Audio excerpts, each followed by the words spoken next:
And it's really fun, and being in the lights and being, having an audience and people clapping for you. And there it is. The ancestors are here. They heard me.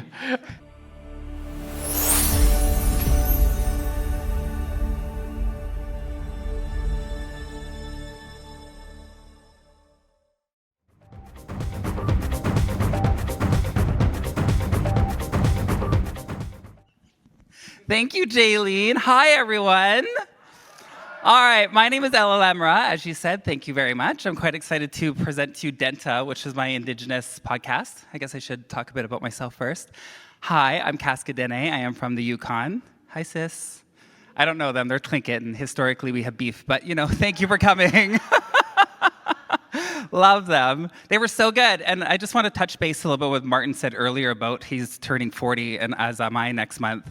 And I know, I look great. But I was just thinking the hope that the young people bring, and I was sitting here just listening to you two this morning, and it was just so inspiring, and I just love that. And I wish I had that representation when I was younger, but now that we're here in a room full of Indigenous queer people, it's just so breathtaking. It's amazing. Thank you. Because I was also sitting there thinking, I have been in a lot of queer spaces. Bathhouses and clubs, same thing, those lovely kind of places. And glory holes, exactly, right? Just creating community. But I was thinking about the joy that you said about being in a room full of two-spirit people. We don't see that often. We're in places where there's maybe a couple of us, but being in a room full of kin and relatives and family, it just creates such a different feeling. And I'm here celebrating this day with all of you, which are friends that have become family, like Jaylene. We've connected so much over the years. But enough about me now. Let's talk about this podcast. So Denhta came up being because I was tired of walking around in straight white places and people not thinking that Indigenous people were still relevant, or Indigenous people's stories were over, or having other Indigenous people say that you're not Native enough. And it just made me really upset because I know so many amazing Indigenous people, but no one hears their stories. So I wanted to create this podcast so we have more of a platform to talk about our lives. So this podcast is just between two Indigenous people, 3 today, informal, talking about ourselves so that we can spread more Indigenous knowledge. There's no one way to be Native. Or as some two-spirit people try to gatekeep the word. Just kidding. I just said that because you said you're a recovering gatekeeper earlier. That there is no one way to be two-spirit or Indigenous, and this is just so that Indigenous people are from every walks of life. Even if we're rural or urban natives, we're here, we're loving life. So I'm quite excited to do this. I've never done it in person before. I'm used to being on stage, so this is not new to me, but having this and us sharing our stories in an open space is special. So you ready for my live podcast? Yeah, all right. I have 2 amazing guests coming up. So as much as you know, on Wednesday is Transgender Day of Remembrance. So for us to honor that, we have 2 amazing transgender people, as well as 2 spirit amazing individuals that are going to come up here and share their story. We have Auntie Connie coming on up. And then we have the lovely, handsome Lucas.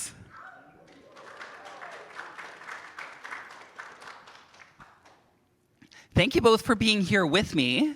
I'm quite excited to hear your stories. When I was first asked to do this and they told me about the 2 lovely people that they had in mind for this, I got quite excited because I heard a tiny bit about them. So I'm hoping that you're all going to enjoy and listen to their stories with us because we all have an amazing story to tell. So before we get going, can we have both of you introduce yourself? Ladies first, that's right. This is really an honor and a surprise. I didn't know this was the format we were using today. I thought I was being taken to a hotel room and interviewed in there. So creating community. So you're all seeing it. Yeah. And hearing it. Hi, everyone. I'm Connie Morasti. I'm originally from Opasqua Cree Nation, which is located 600 kilometers north of Winnipeg. And we are across the river from a town called the Paw, Manitoba. And so that's where I grew up. And I grew up in the culture, in the language, on the land. And moved over to Winnipeg when I was quite young, 16, 17. I started heading out to the city to find myself. And so I'm here, and really, really happy to be here and see all your wonderful faces here. And it's just really, really exciting to be here. Thank you. Ani buju minumush keke ake enene digu name dodom makanak dodom kuching donjiba. Hello everyone, my name is Lucas and I identify as trans, queer, two-spirit, and I'm very excited to be here today as well too. I also just want to acknowledge like the anxiety that I feel in my stomach right now, and I want to give that a space to honor that, because a teaching that I was given was that anxiety is actually a strength from my ancestors, and that they're also really excited to be here too as well. So, miigwech. Thank you. I'm quite excited to get to know a little more about you two. So we're going to jump right into questions. Is that okay? Awesome. So you mentioned in your little talk that you came to the city to find yourself. Can you discuss a little bit about that? So, as it is in a lot of First Nations, you really suffer a lot with a lot of homophobia, a lot of violence,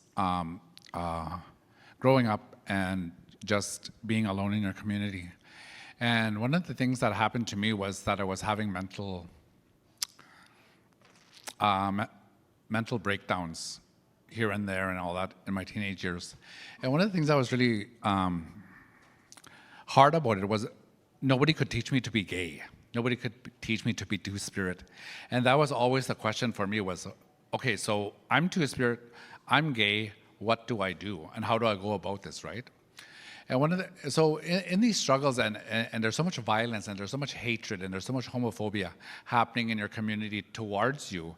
And I was open, and I was trying to learn to live, as a gay person, as a young gay person. And it wasn't working for me. And one night, I was sleeping, and it came to me, somebody talked to me while I was sleeping, and they said, you either leave here, or you're gonna die here. And when I woke up, I remember somebody telling me that. And so it was really interesting because I thought, that's my option now as a young gay person living in the reserve. That's my option. And I don't have anything left to do, right? And so I left and I went on that journey of self-discovery and finding out who I was or who I was going to be. And so it was a struggle for many, many years. And like Gail was saying earlier, I grew up with Gail in the city, and that was one of the first girls I met when I came out in the 80s. And we struggled a lot, and we had a lot of, again, homophobia, a lot of racism, a lot of homelessness. And so for me, this journey has been about coming full circle. I work now in my reserve. 30 years later, I work now in my reserve, and I run a 2S LGBTQ program. And so that's something because that wouldn't have been available to me when I was 15 or 16. And I wouldn't have had to experience the homophobia and the hatred that I experienced. And now it's changed very, very much. And I'm really grateful for that. I don't want to say it's a common story to hear about it, because we do hear a lot about it. You growing up in small northern reservations, who here is from a small reservation? And then how normalized is violence and homophobia in your communities before? Like, you would see people get into fights and it was just a common occurrence. Or if you go to a party, it wasn't about, oh, like maybe there's a fight tonight. It's going to be like, who's fighting tonight? Like, it was just so normalized. And then hearing that you had a dream saying you have to get out of here or you're going to die, that for queer people is a truth. Like, it's a sad, hard truth, because if a queer person died, I'm talking about, because I grew up in the 80s and 90s, and it was just so normalized that if someone died, they're like, oh, all right. So I had the same thing. We had to leave to experience ourselves, and the city was the holy land, shall we say, to be able to experience ourselves. But then we come here and we have the trauma of our youth. And then, I don't know about you, but I loved drugs when I was younger, and it helped me to self-medicate a lot of ways. I had to get past that and learn that and come to my own truth with my cultural identity. Sorry, I will get to you in a moment, but I want to touch base with Connie a little bit more about your journey into the city. Do you find when you moved out of your community, was it easier to find yourself as a two-spirit person, or are you just learning to identify as queer first? Because there's a difference. Like, a lot of times we came out as queer at a certain age, and then two-spirit is what really made us find home in ourselves. Well, one of the things that I learned early on was that my parents allowed me. They practiced non-interference in my life as I was growing up. They allowed me to be who I was going to be. They didn't stop me. They didn't prevent me from doing it. But the thing was, is that was all the outside influences and all the outside violence from my peers, right?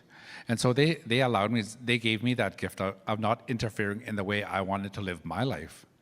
So when I had a pretty good idea that I was gay, that I was two-spirit, but the thing was is that I needed to learn how to live a life like that and live in that life, right? And so for me, it was really interesting because I met people. And it's always, you know, something that's very, very apparent to me now in my life, and I'm older now, is that people are always in your life because they need to be there, and you need to connect with them. They don't appear out of nowhere. I think Creator and creation brings them to you. So you're always in the right place at the right time to hear the right words from people. And so I was very lucky in a sense because when I got to the city, I met people who were going to greatly influence my life and make it better and make it okay to be gay or two-spirit, because we didn't even have two-spirit when I grew up. That term came later to us, right?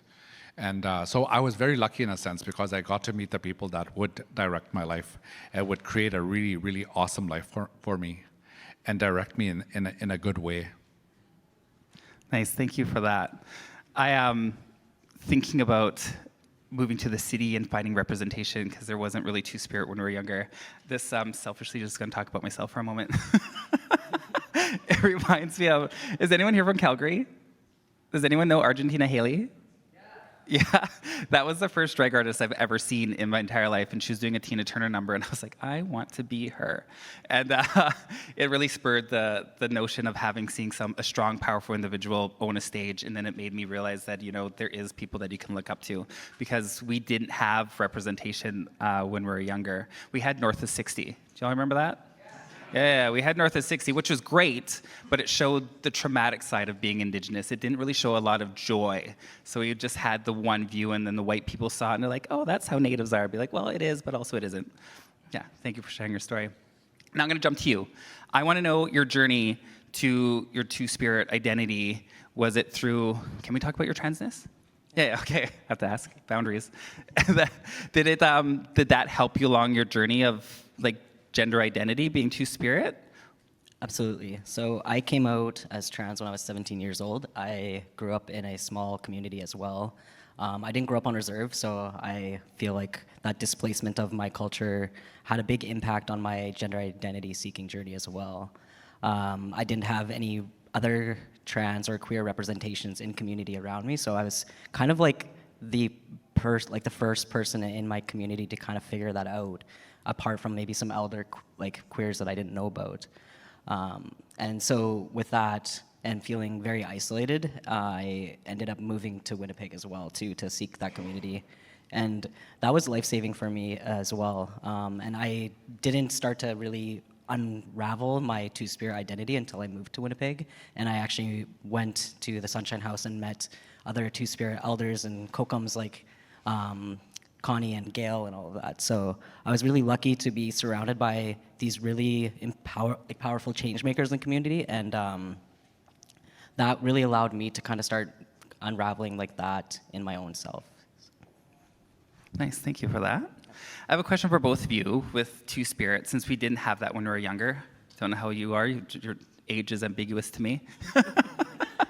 We'll leave it that way. But do you find, this is for myself, and maybe I'm just pushing my view onto you, but I want to hear your views on it. Do you find when you first found out what two-spirit meant and you heard the knowledge behind it, did something click inside of you all that just made a little more sense about your own gender journey? It really did for me. When you're trying to find yourself and find out who you are, you're always looking for something that speaks to you, or defines who you are, or can direct you in some way to learn how to be two-spirit, right? And when that name came to us, it was actually in Winnipeg in 1990. We were at our friend Myra was at the Ledge, and that name came to her in a vision. And we hosted we hosted that Two-Spirit gathering that year, and she brought it to that Two-Spirit gathering, and that's where she introduced that dream to us about that name. And so for me, it was really something I could grasp that would direct my life, and that I belong somewhere, and I belong with other people like me.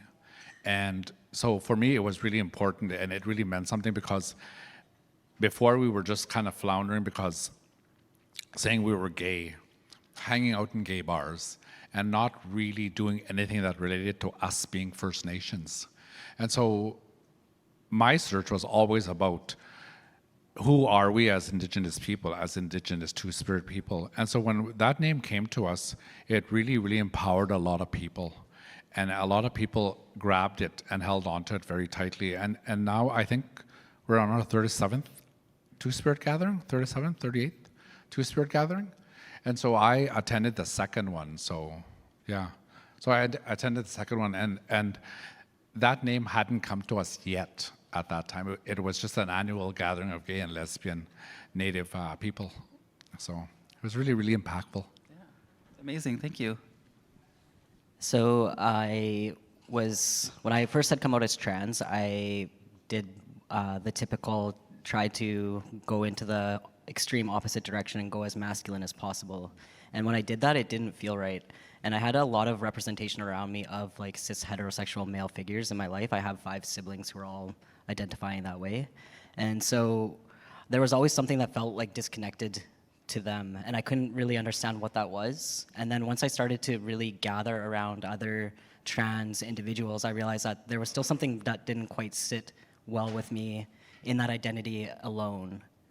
And it was once I started to connect more with other Two-Spirit community members was when I actually started to really realize that there was that missing component, and that missing component was that cultural connection too.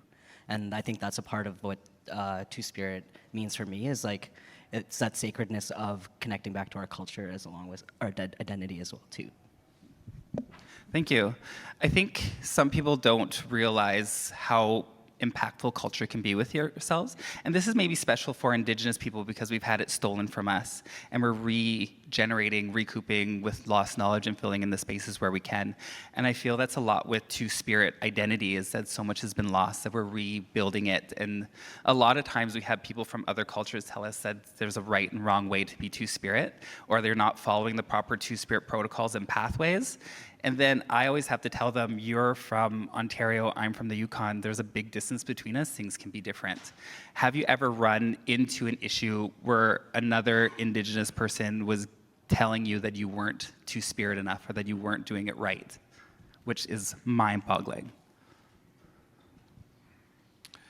I think my experience has been that I've run into lots of people that have told me that, that Two-Spirit is a sin.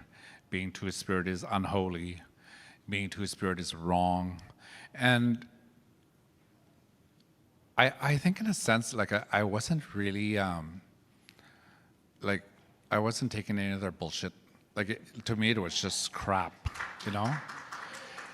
And I thought, I'm here struggling every day in my life to try to find out who I am, and these people are shitting on me along the way. And I'm just like, you know what? No, that doesn't work for me. And I think I learned early on not to silence them in my head, and not to listen to that hateful rhetoric, And learning about being Two-Spirit meant that I had to go into ceremony. I had to learn about medicines. I had to learn how to walk in a traditional path, and so that really, for me, it really worked for me, because as Two-Spirit people, we didn't have a direction. We didn't have a focus. We didn't have anything that said as a collective that we were a group. We were a collective. And so in that process, I thought we need to group together and try to make a statement to all people, because the wider gay and lesbian community didn't speak to us, and they didn't accept us, and they didn't welcome us. Many, many times we experienced racism within the gay community itself, and we weren't accepted in a lot of spaces. And I think for us it was really important to find those spaces and to create those spaces. And a lot of the work that I do comes because of the passing of many of our relatives at a very young age. And a lot of, like my peers, they're gone. I don't have peers my age that I grew up with because they've all gone to the spirit world. And so that's a real sad reality, but that's why I continue to try and connect with community and try to create those spaces for community. Thank you. So for me, I would say that it wasn't necessarily strangers that were the ones that would be approaching me in that way. It was actually close people in my life. So whether it was relatives or friends, etc. And I think a big part of it came from my trans identity and that expectation of me needing to present a specific way, i.e. masculine. And so when I started to kind of embrace that feminine spirit of mine, it started to confuse people who weren't familiar with that experience. And that led to them questioning if I was actually trans. That led to them questioning my sexuality because it also goes into the lines of my sexuality and who I was attracted to. And I had to really kind of like go into a circle of like setting boundaries in the spaces I chose to be in because of that. Thank you. Going on what you said, I also experienced more from people that I know that were close to me about being Two-Spirit. It was more people telling me that just because you're a drag artist doesn't mean you're Two-Spirit. And I'd be like, no, that's not what it is. I'm a Two-Spirit person that happens to do drag. It's like, there's a difference there. You need to understand that, you need to respect it. And then they would go along to say, be like, we're not following proper protocols. I'm like, well, I'm a sober individual. I smudge a lot. I'm a strong, powerful model for other people. It's like, what more do you want me to do? And then they started telling me about the legends in their area, and I was like, I don't know those people. It's like, baby. But like, I never want to discredit another culture because like there's so much going on in our country because Turtle Island's huge. There's so many different ways to be Two-Spirit, and that's why I wanted this podcast. So there's no one way. There's multiple ways for us to live our truth. But let's go back to you a little bit where you mentioned earlier about people questioning you. Do you feel that you still get questioned as your Two-Spirit identity, or sense that it's now becoming a more widely talked about topic? It's easier just to go into a space and be like, I'm Two-Spirit, and then it's done. I would say that maybe in like the last 5 years, it hasn't been as such, and I don't know if it's necessarily because of the representation, but maybe it's more of like the confidence that I chose to speak my truth and live in my truth. And them not being able to, I guess, like combat that in any way or like challenge that. And I just continued to keep doing what I was doing. Yeah, living your life, doing the thing, right? That's all we can do. I can resonate with that because I feel that it's a representation that the world is growing. Sure, we're going a little backwards right now because it's a little fucked up, but I feel like it's showing growth, because when I started taking on the word Two-Spirit, I think maybe like 13 years ago, 9 out of 10 times I always had to explain myself or define the definition. And now that I find within the last 3 years, I can say it, and there's maybe 1 out of 10 times where I have to explain myself, which I think is fantastic. So that gives me hope that the world's growing a little bit. I just wanted to add to that. We petitioned the government to change all their acronyms to start with 2S whenever they address anything. And they do now. It's always 2S LGBTQ. Yeah, which is amazing. We lobbied for that, yeah.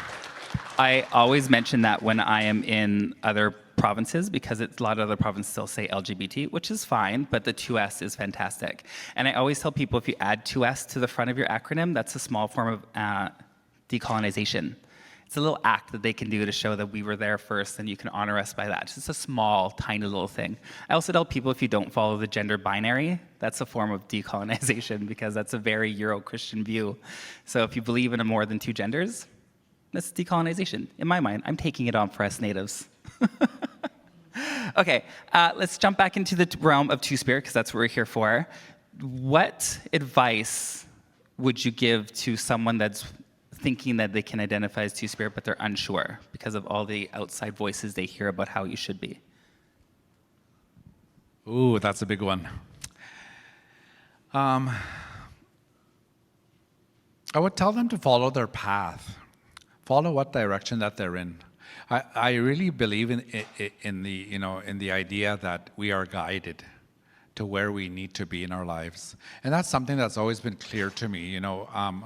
If when I was young, I had two choices, and they weren't very good choices, but I took one of them, right? And so I was already being guided in that time. And I shared earlier, a vision that I had when I was younger, probably about 30, had a vision, and I was shown 3 fires. And one was a man's fire, one was a woman's fire, and then the other one, I was going to tell my friend about that fire, but I woke up. But I knew that fire was the Two-Spirit fire. Both men and women were part of that fire. But I knew those two other fires. I knew that man's fire and I knew that woman's fire and what those fires represented. And so I've always been guided kind of in a spiritual way to the road that I walk. And I lots of times, I haven't listened to it, and it's gotten me into a lot of shit.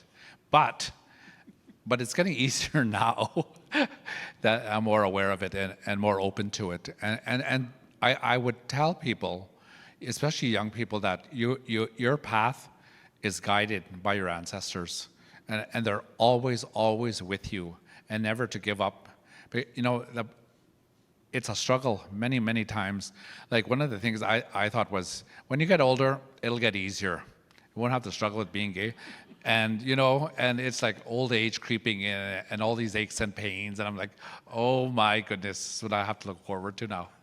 But I'm grateful for that. I'm grateful for the journey, and that's the thing, is that young people, you guys are going to have an awesome journey. You guys are going to have a great journey, because they're hitting the ground so fast and so hard, and it's just like, these people are out of this world. How smart these young Two-Spirit people are, the men and women, are just amazing.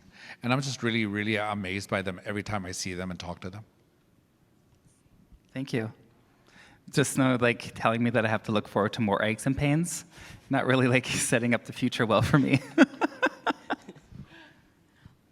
For myself, I would say, if you find that you're questioning yourself, welcome that curiosity, and recognize that curiosity is your ancestors guiding you, and that you are safe in a way, that there are spaces out there to find now that we have access to, such as the Two-Spirit Manitoba Inc., and now there's also a number of different other organizations that are opening up spaces for Two-Spirit people to start to kind of explore that in a safer way than we used to have. Thank you. It's true, thinking that we have so much more resources, not thinking we do, that we have more resources for Two-Spirit people. Like you said, you petitioned the government, put 2S in front of everything. BC is the first province to acknowledge Two-Spirit Day, which is April 20th, 19th? It's the spring equinox. Yeah, it's the spring equinox, which is fantastic. And I feel like it's amazing that companies like CBRC are leading the march with creating these days. And I believe you all are aiming to try to make it national, right? Yeah, woohoo! Which is so cool. That shows that there's representation. It shows fellow Two-Spirit people out there that we can be seen and strong and powerful, and that we have people backing us up.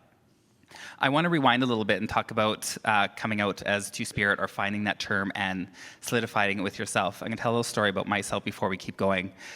We talked about shame growing up a little bit. I grew up in northern Yukon, where myself, being a feminine young boy in the Yukon, where it was a very masculine, very macho, it was a lot of shame pressed on me to be more masculine. So I remember trying to present to be this boy that would go out and hunt with my parents, or cut firewood, when all I wanted to do was sew Barbie clothes with my sister in the kitchen, So I grew up with this shame, having that. So I suppressed everything for so long that when I finally moved out of my small town to a city, big lights of Calgary, I was like, gay, wearing all the sparkles, wearing everything, just being as gay as I possibly can, thinking that now, when I'm in a bigger city, I'd be able to express myself more freely.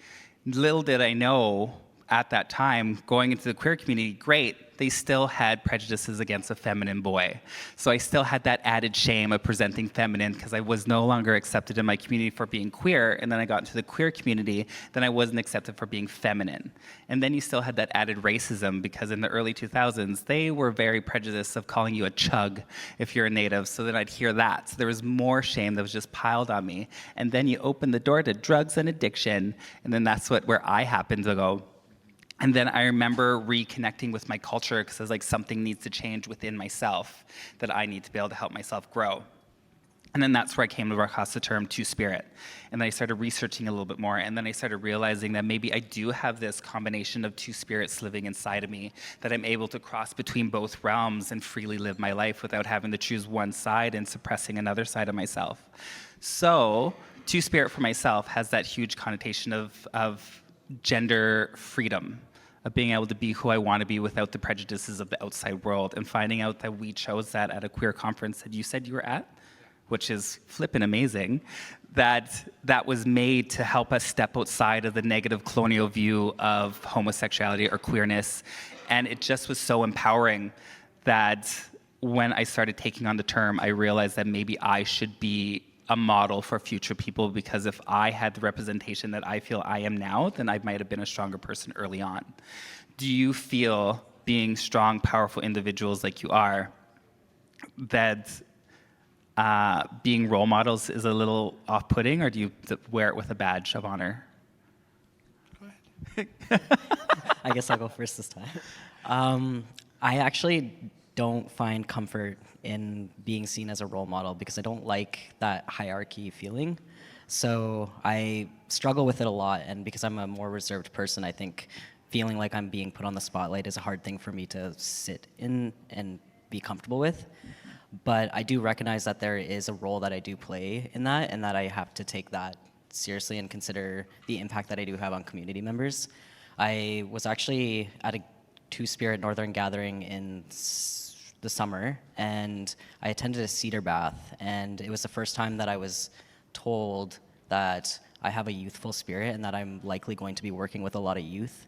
And that really started to kind of like I guess like get my gears going in my head, and realizing that I didn't know that connection that I had to the youth. And now I'm starting to see it more as I like move throughout my journey since I had that experience in the summer. So. Nice, thank you. I feel that's a very common thing because I never wanted to be a role model too, because to be honest, I could be a real piece of shit sometimes. And I have a mouth on me that gets me in trouble. I used to be told all the time that my mouth is going to get me in jail. Well, guess what, bitches? It now pays the bills. So like, take your strengths and run with it. But I agree with that. I never once wanted to be a role model, but then I made that conscious choice to be like, people already see me as that way, so I can either push it aside or I can embrace it. So then I was like, you know what? I love attention, so let's get it from all aspects of life. When I was younger, I was an actor, a stage actor, a film actor, drag performer. So I was on stage a lot and in front of cameras, and one of the things that occurred to me was, you're creating a persona, you're creating this person that you want people to think is someone else. And I realized that in my life, that people were seeing me and I had a voice and I could say stuff and people would listen. And so that was what I always went with was, well, I have an idea, let's try this, or let's say this and see what happens. And that's the only way that anything is gonna get done. It doesn't hurt to ask. And so that was the thing I always went forward with, was it doesn't hurt to ask. And if opportunities present themselves, then do it. My films weren't that great. I was always typecast as the hooker with a heart of gold. And art mimicking life kind of thing. and that's what really truly I did. I always played the hooker in these films. And so being a role model, I don't think of it very often, because I thought I'm just trudging along trying to get through life, but in a good way, and having fun along the way and enjoying the journey, because that's all part of it. Is that, sitting at home mired down in my thoughts can get really, really depressing really fast. And I can't do that. I can't allow my thoughts to bring me down and be depressed. So I'm living this really fabulous life in Winnipeg, and I'm going to all these shows and doing shows and being on stage and performing stag shows and drag shows and all this stuff. And it's really fun, and being in the lights and being, having an audience and people clapping for you. And there it is. The ancestors are here. They heard me. And so it's really ironic because 2016, 2017, I moved back to my reserve, and my brother called me over and says, come and help me. I said, sure. Saturday morning, everything's happening, and I'm chopping wood in the middle of winter. And I thought, oh my God, and there's a fire going and smoke's all over my clothes, and I'm chopping this wood for the sweat lodge, and I thought, how did I end up here? From the big city lights, chopping wood for a sweat lodge. And so the thing is that I didn't have a direct path to where I was going to end up. But the thing is that I was always willing to take the chance that something good will come of it. And so I hope people like watching, or young people behind me watching, and I run a 2S LGBTQ program up in my reserve. And I hope that, that the youth there feel that they're safe and that they can come and talk to me, and that the events that I hold will create a safe space for them to be themselves. And so I think in terms of that, modeling the behavior that you want from people, but I think it's modeling a lifestyle, and modeling a healthy lifestyle, a good way of living. They don't have to fall into all the traps that I fell into. I lived a very bad life when I came out into the city, and it was a struggle for many, many years. And so in terms of being a role model, I think I like to walk a pretty quiet path, and just trudge forward and hope that people see it and they feel empowered. Thank you, that's amazing. You both work with youth. Do you feel that, well, I hope this is a yes. Do you feel that's a very empowering, uplifting role that you've taken on? Okay. I never thought in my life that I would be working with youth, that they would be a part of my life, but they have been for a very long time. And so I moved home in 2016, so I've been working with them for like 9 years. And it's always really inspiring because I have family, I have nieces and nephews now that are coming out as Two-Spirit. So they're watching what I'm doing, and they're following, and they feel that they can talk to me. And that's what I've always wanted, was people to feel that they could talk to me openly about who they were, right?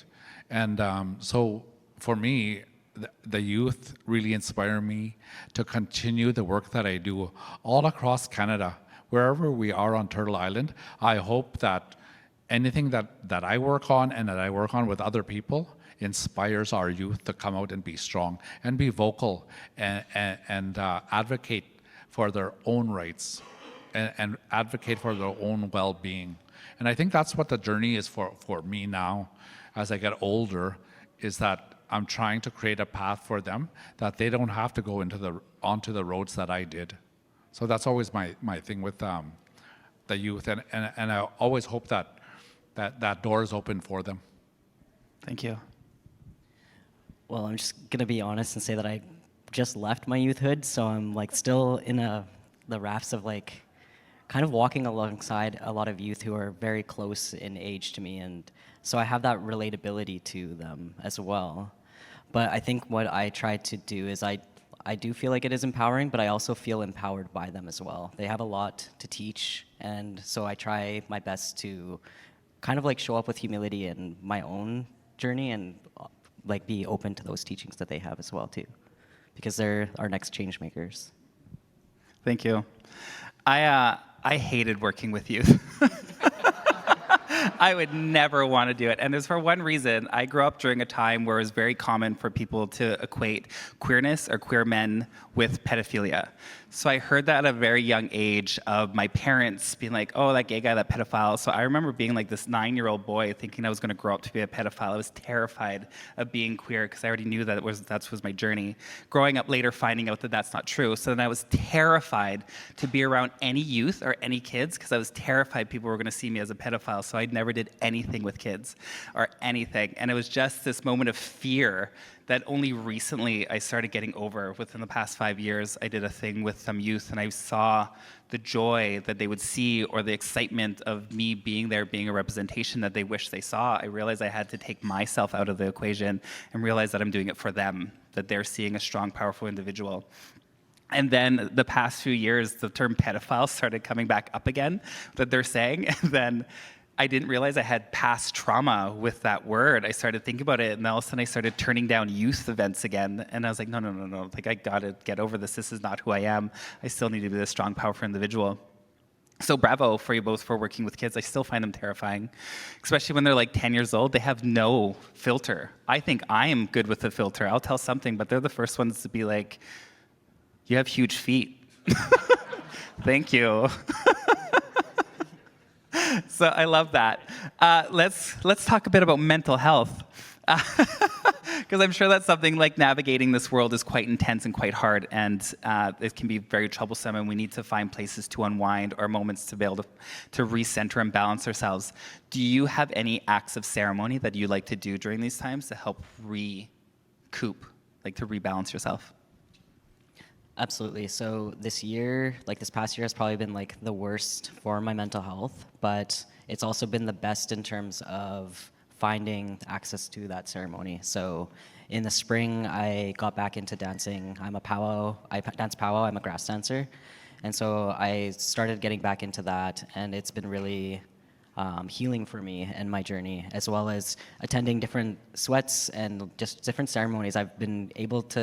Being back in Winnipeg, I've been able to connect back to that, and that was like a big thing for me. And going to the city there was being able to get access to those supports because it was for my mental health. Thank you. Yeah, in my early years, I struggled a lot with mental health and had breakdowns a lot. Now, I use ceremony, I use smudging, I use sweat lodges, I attend sun dances, and spend a lot of time with family. My family is really rich in the language, so living on my reserve, I get to hear the language, but I also speak the language. I'm fluent in the language. So that's something that's really good. And a lot of different hobbies, hanging out with friends, traveling, beadwork. I do beadwork in my spare time. Acting a hooker? Yes, a hooker. So there's lots of different ways that I a lot of different avenues I follow to help myself, and really aware of self-care, really aware of energy, really aware of doing that energy work, and yeah. I think that's really important to talk about, like learning our self-care are what we need to be able to help our bodies to recover through a stressful day.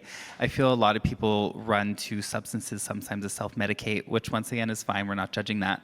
But I feel finding like family or friends or two-spirit connections is just a deeper connection to help you recoup. Sorry, I'm turning a little tyrant. I don't want to be preachy. That's the last thing that I want to do. So I'm going to talk in I'm going to pivot that conversation. Pardon? It's the dress that makes me want to preach. Yeah. Brings out the church woman in me. Trauma. All right.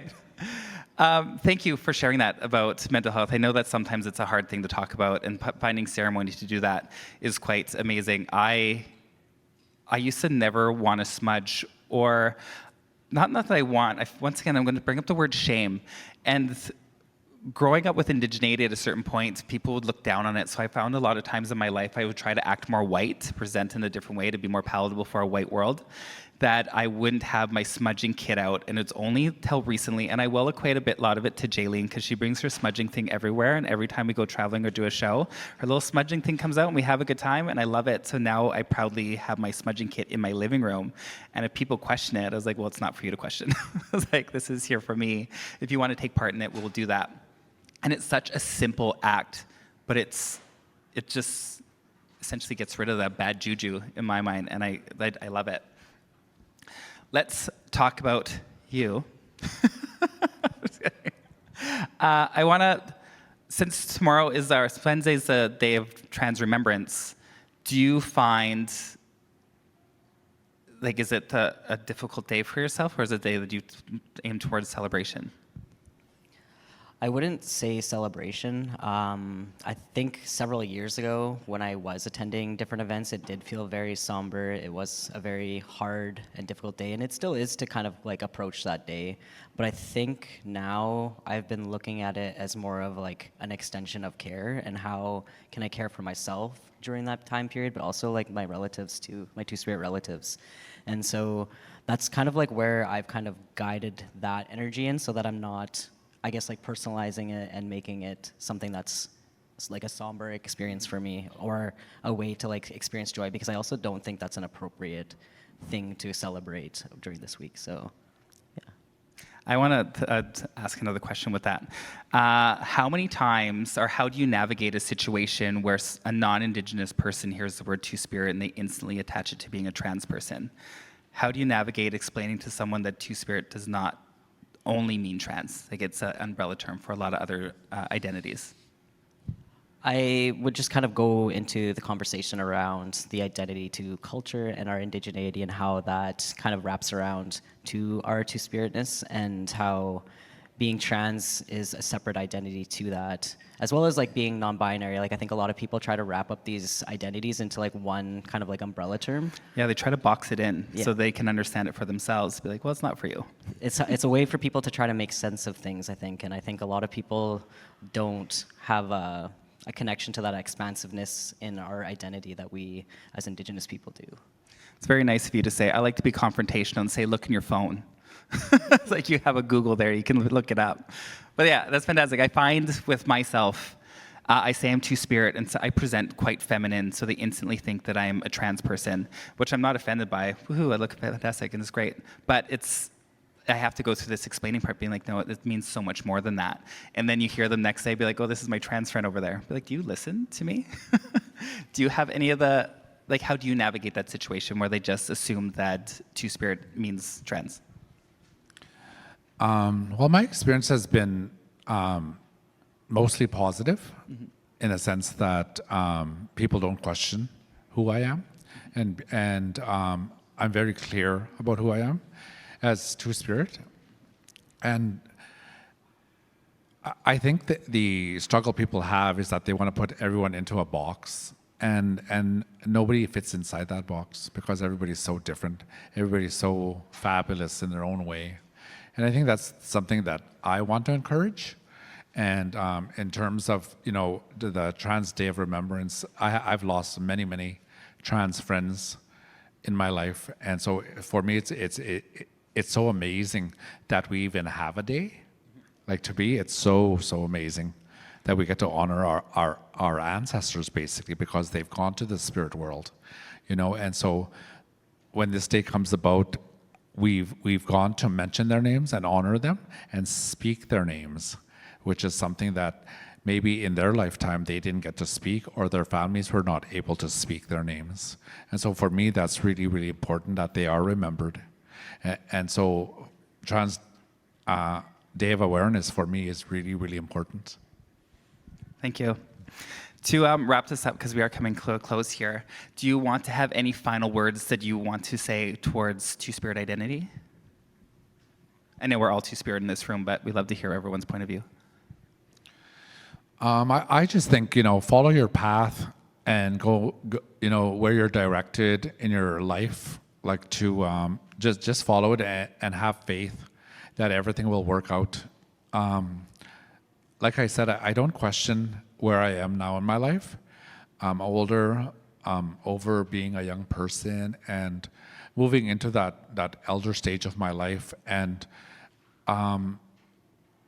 it becomes clear, I guess, in your older age that your life is what it is, and this is what's come of it.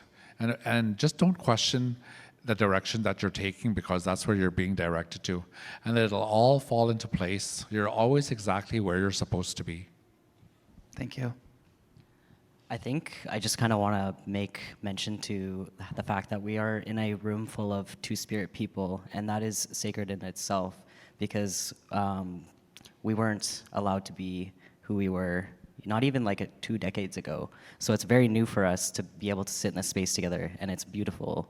I feel like I am in a place where I just want to say to anyone that is kind of questioning themselves is that I see you, and you are heard, you are valued, and Gizagian, I love you. Thank you. Thank you both for being up here and sharing your stories with us. You're both two incredibly powerful individuals, and thank you for feeling safe and comfortable enough to tell us a bit about your story. It's empowering listening to both of you coming from different walks of life. Look forward to, don't worry, I'll get back to you. Don't say goodbye yet. Jesus, just elders here just telling me to do. She's like, bitch, shut up. Give me back the mic. Okay. I'll turn it off. I just wanted to add, remember you're talking about Tina Turner? Oh. So I'm a big fan, a really big fan. Love her. And CBC Radio called me when she passed. Oh, wow. And interviewed me about her. Oh, wow. About her passing. And I said, is this a joke? Because you're a super fan. Yeah, I'm a Like, super how do they fan. know about you? Sorry, no, this is about me. I wanna know have the no story. idea. So at home, I have an autographed photo of Tina Turner. And they asked me, they said, do you have an autographed photo of Tina Turner? And I said, I do. And they asked me how I got it, right? My friend Dave, his father worked on the setup of the stage for her concert. And he autographed one of his pictures for her. It's amazing. And he passed it on to me. He said, you're such a fan, here you go. That's amazing. Fantastic. Love Tina. Thank you both for that, the fantastic little story. Can we give it up for the two fantastic, two big Connie and Lucas? Thank you so much for sharing your story with us. Like I said, you're both two super powerful individuals, and I really appreciate that you felt safe to talk with us in a room full of strangers, family, kin, whoever they may be out there with you. Miigwech, thank you for having us. Thank you. And All also, right. fuck the binary. All right, everyone. Thank you for being part of that lovely live Denhta. It's so fantastic. If you want to watch more of it, they're on all streaming sites. You just have to write Denhta, and you can listen to all past episodes that I had. If anyone does want to be a part of Denhta, I am filming on Wednesday, and I still have a few more slots if anyone feels they want to take part in any future episodes. Before I go, though, you mentioned my wig. Does anyone want to hear my wig story? Okay. It's a silly story, and I don't know how this wig became my staple for every single podcast that I do, but I was doing a photo shoot for it on a mountain, and I was just sitting there in front of a fireplace doing my thing, and it started going up in flames behind me. The wig was once a lot longer, so I had to cut out all the burnt parts, and if you touch it, it's quite crispy in the back still. But I felt if I cut it a little shorter, it was not giving the image that I wanted.